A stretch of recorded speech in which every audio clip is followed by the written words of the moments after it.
Hi friends, welcome to Swati Surabhi astro. Hope आप सभी लोग अच्छे होंगे।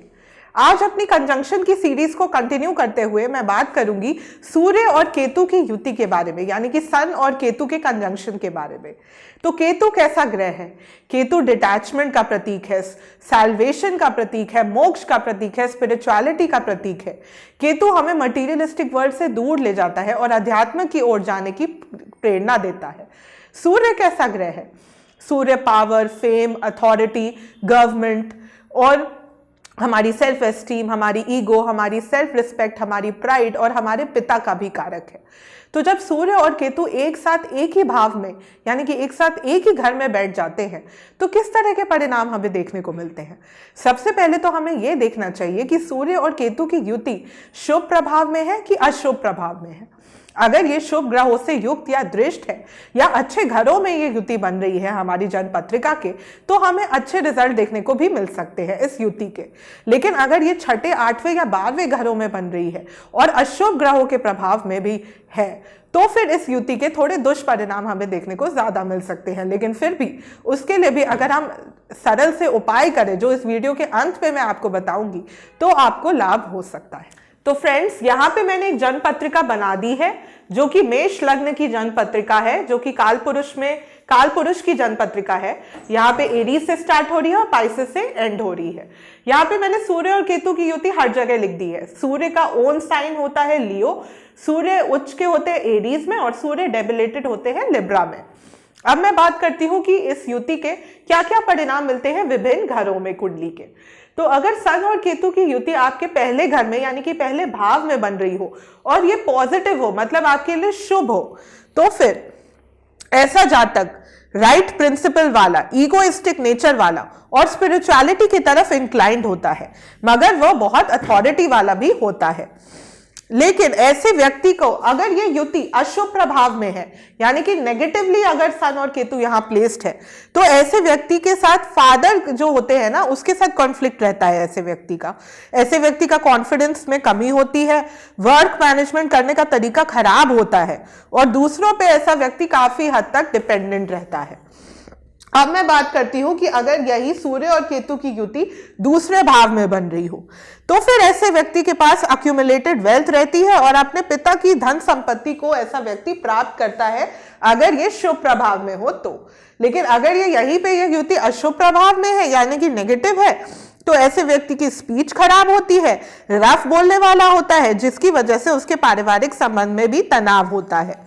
अब मैं बात करती हूँ सन और केतु की युति तीसरे भाव में जब हो, तो यहां पे अगर ये युति पॉजिटिव हो, तो ऐसा व्यक्ति राजनीति में सफल होता है, यशस्वी और पराक्रमी होता है और ऐसे व्यक्ति का भाग्य भी उसका साथ देता है उसके पराक्रमी नेचर की वजह से, क्योंकि यहां से दृष्टि पड़ रही है नवम भाव पर। और नवम भाव किसका भाव होता है? हमारे भाग्य का, हमारे गुड फॉर्च्यून का और हमारे पिता का भी। अगर यहीं पर युति नेगेटिव हो, तो फिर छोटे भाई बहनों से संबंध अच्छे नहीं होते, लेकिन फिर भी जातक बहुत स्पिरिचुअली इंक्लाइंड होता है।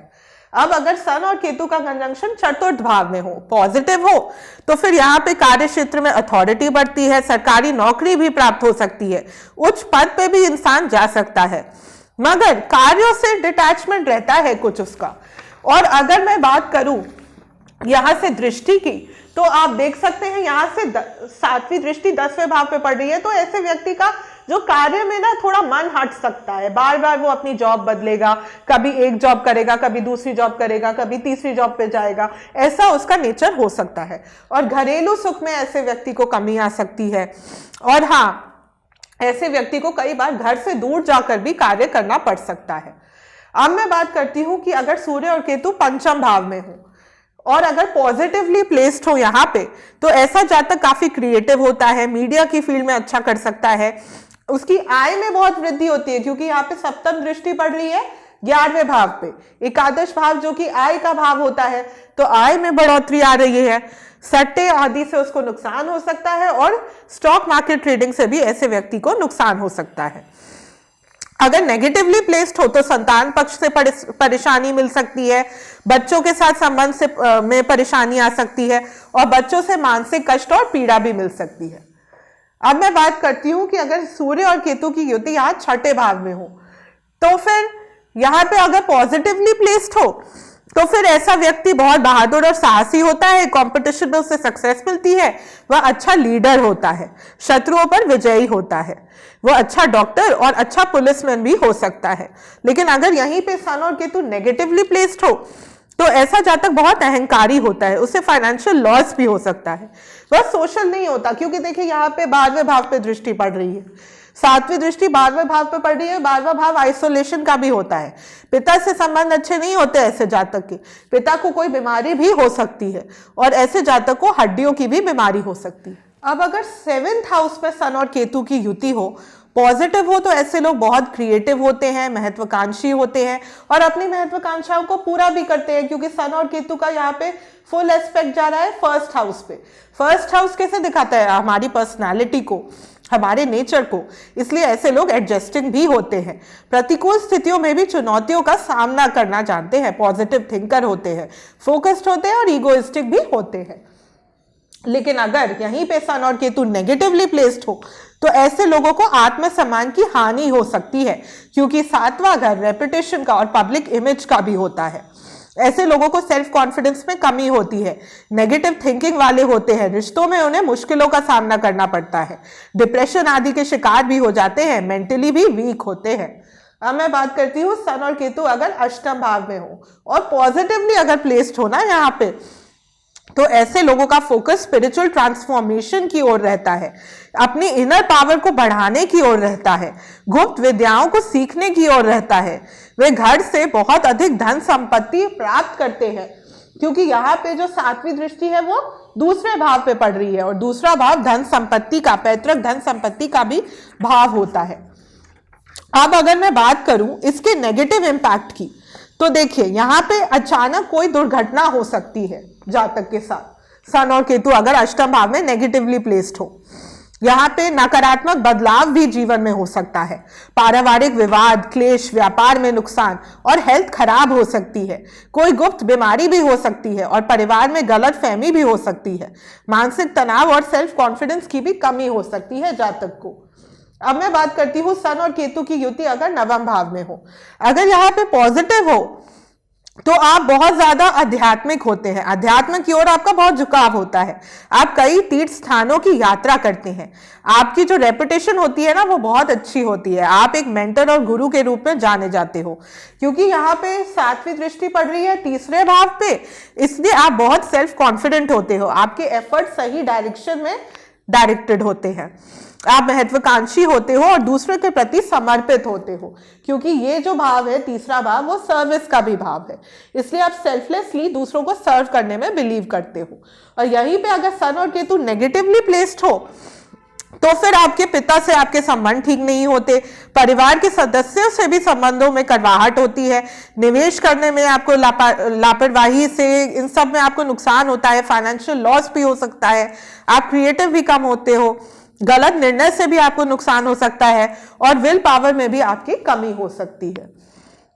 अब अगर सन और केतु 10वें भाव में हो और यहाँ पे अच्छे प्रभाव में हो, यानी कि शुभ ग्रह से युक्त या दृष्ट हो या पॉजिटिव हो यहाँ पे, तो आपके सेल्फ कॉन्फिडेंस और सम्मान में वृद्धि होती है, आप रिस्पॉन्सिबल होते हो, आप क्रिएटिव होते हो, वर्क प्लेस पे आप लीडर बनते हो, अधिक जिम्मेदार होते हो, अथॉरिटेटिव पोजीशन पे पहुंचते हो आप, और आपकी फाइनेंशियल पोजीशन भी अच्छी रहती है। पर अगर यहीं पर सूर्य और केतु नेगेटिवली प्लेस्ड हो तो आपको फाइनेंशियल लॉस हो सकता है, मेंटल टेंशन हो सकती है, आप कई नौकरियां बदल सकते हो। देखिए यहाँ पे इसकी दृष्टि चतुर्थ भाव पे भी पड़ रही है, इसलिए आपको मानसिक रूप से भी कष्ट रह सकता है, आपकी हेल्थ खराब रह सकती है, आपको सांस आदि की दिक्कत रह सकती है, घर परिवार में आपकी अशांति रह सकती है और घरेलू वातावरण भी कलहपूर्ण रह सकता है, क्योंकि यहाँ पे 7वीं दृष्टि भी आपको कंसिडर करनी होगी। अब मैं बात करती हूँ कि सूर्य और केतु की युति यदि 11वें भाव में हो तो फिर आप अपनी लाइफ में बहुत सक्सेसफुल होते हो और बहुत धन का लाभ होता है, दोस्तों से अच्छे संबंध होते हैं अगर ये युति पॉजिटिवली प्लेस्ड हो, समाज में आपको सम्मान प्राप्त होता है, आप बहुत बुद्धिमान होते हो। अगर मैं बात करूं कि इस युति की अगर ये नेगेटिवली प्लेस्ड हो तो फिर किस तरह के रिजल्ट आते हैं, तो फिर आपको डेली रूटीन में असंतोष रहता है, एक इनसिक्योरिटी की भावना आपके मन में बनी रहती है, मानसिक रूप से आप अशांत रहते हो, आपको धन का अभाव और कमी भी हो सकती है, आपकी आय भी स्टेबल नहीं रहती और इनफैक्ट आपकी जॉब भी स्टेबल नहीं रहती, क्योंकि देखिए यहां से पंचम भाव पे भी दृष्टि डाल रहे हैं सूर्य और केतु। कंसंट्रेशन में भी कमी लाते हैं, आपकी फोकस में भी कमी लाते हैं और आपका माइंड भी डिस्ट्रैक्टेड रह सकता है। अब बात करती हूँ सूर्य और केतु की युति की 12वें भाव में, जो कि एक त्रिक भाव है। तो यहाँ पे अगर सूर्य और केतु पॉजिटिवली प्लेस्ड हो तो आपका मन मेडिटेशन, योगा, अध्यात्म की चीजों की ओर लगा रहता है। आप बाहरी और भौतिक सुख की जगह आंतरिक और आध्यात्मिक सुख की चाह रखते हो और इसी में आपको खुशी मिलती है। लेकिन अगर यहाँ पे सूर्य और केतु की युति नेगेटिव हो तो आपकी हेल्थ खराब हो सकती है, आपको पेट की बीमारी, नींद ना आना, शुगर आदि की प्रॉब्लम हो सकती है, आपके रिश्तों में भी तनाव हो सकता है, आपको मानसिक बीमारी भी हो सकती है, आप आसानी से कोई निर्णय नहीं ले पाते, कंफ्यूज रहते हो और नेगेटिव थिंकिंग और डिप्रेशन के शिकार भी आप हो सकते हो। देखिए सूर्य और केतु की युति आपकी जन्म पत्रिका में चाहे किसी भी घर में या किसी भी भाव में क्यों ना बन रही हो, लेकिन ये आपके कॉन्फिडेंस में थोड़ी कमी तो लाती है।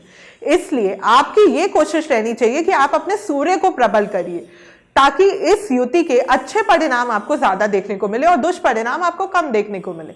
अब इसके लिए आप क्या उपाय कर सकते हैं? सबसे पहला उपाय, आप अपने पिता की इज्जत करना स्टार्ट करें। दूसरा उपाय, आप सूर्य उदय से पहले जगना स्टार्ट करें और सूर्य देव को जल अर्पित करें कुमकुम और जागरी डाल के। और हाँ, आपको सूर्य देव जी के वैदिक मंत्र का भी जाप करना चाहिए। तो ऐसा करने से आपके लिए ये इस युति के आपको अच्छे रिजल्ट्स देखने को मिल सकेंगे। तो फ्रेंड्स, आज के इस वीडियो में इतना ही। आई होप आप लोगों को ये वीडियो पसंद आया हो। अगर ये वीडियो पसंद आया हो और इस वीडियो के द्वारा आपने थोड़ा सा भी ज्ञान अर्जित किया हो तो प्लीज इसे लाइक जरूर कीजिएगा, इसे अपने फ्रेंड्स और फैमिली के साथ शेयर जरूर कीजिएगा और प्लीज प्लीज प्लीज मेरे चैनल को सब्सक्राइब जरूर कीजिएगा। मेरे चैनल का नाम है स्वाति सुरभि एस्ट्रो। आगे भी आप लोगों के लिए और अच्छे वीडियोज लाने का प्रयास करती रहूंगी। धन्यवाद।